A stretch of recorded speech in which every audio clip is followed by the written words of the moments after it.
చాలా తెలివైనవాడు ముఖ్యమంత్రి గారు.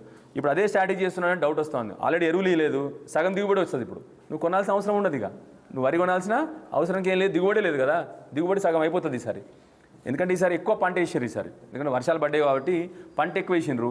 కానీ వచ్చే దిగుబడి ఏంది చాలా వరకు తగ్గిపోతుంది.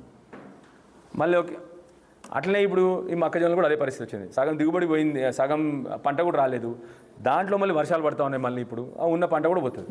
సో దయచేసి వచ్చింది కొద్దిగా, మీకు ఎక్కువ కష్టం కూడా కాదు, వెంటనే కొనుగోలు కేంద్రాలు పెట్టి మా రైతులను ఆదుకోండి. అదేవిధంగా మొన్న ఏదైతే అకాల వర్షాల వల్ల జరిగిన పంట నష్టం ఉందో ఆల్రెడీ మీరు ప్రామిస్ చేసిన కంపెన్సేషను మాకు తెలిసి ఆల్రెడీ ప్రభుత్వం శాంక్షన్ చేసిందని కూడా వినబడుతోంది.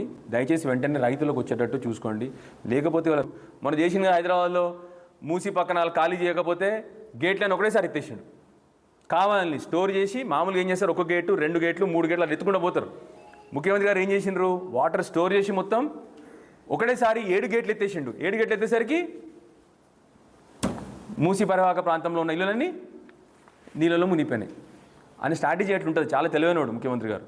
ఇప్పుడు అదే స్ట్రాటజీ చేస్తున్నాడని డౌట్ వస్తుంది. ఆల్రెడీ ఎరువులు లేదు, సగం దిగుబడి వస్తుంది. ఇప్పుడు నువ్వు కొనాల్సిన అవసరం ఉండదు. ఇక నువ్వు వరి కొనాల్సిన అవసరంకి ఏం లేదు, దిగుబడి లేదు కదా. కేసేస్తున్నాయని ఏ పార్టీ కేసేలే, కాంగ్రెస్ పార్టీ కేసేసింది. ఈ అబ్బాయి మాధవరెడ్డి అని చెప్పినా ఇప్పుడు మీకు క్లియర్గా చెప్తున్నా. మాధవరెడ్డి అని అబ్బాయి మీరు చూడండి, దాని గురించి తను రెడ్డి జాగృతి అని చెప్పేసి పెద్ద రేవంత్ రెడ్డి ఫ్యాన్.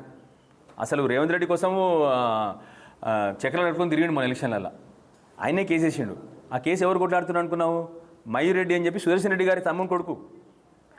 వాళ్ళ పార్టీ నిలిచిపోబెట్టిన వైస్ ప్రెసిడెంట్ ఎలక్షన్, మొన్న వైస్ ప్రెసిడెంట్ మొన్నే కదా సుదర్శన్ రెడ్డి గారు నిలిచింది, వాళ్ళ కొడుకే ఈ ఎలక్షన్ కొట్లాడుతున్నాడు. అంటే ఎవరు వేస్తారు ఇదంతా? గవర్నమెంటే చేస్తుంది, గవర్నమెంటే కేసు వేసింది అనమాట. నీకు అర్థమైందా? అట్లాంటి పరిస్థితి. తెలుగులో ఫాస్టెస్ట్ న్యూస్ ఇప్పుడు కొత్త అవతారంలో 5 సెకండ్లోనే పూర్తి వార్తా సమాచారం మీ చేతిలో. సోషల్ మీడియా ట్రెండ్స్ మీ కళ్ళ ముందుకే live TV and voice search ఆప్షన్స్తో ఇప్పుడే డౌన్లోడ్ చేయండి. యాప్ లింక్ డిస్క్రిప్షన్లో ఉంది.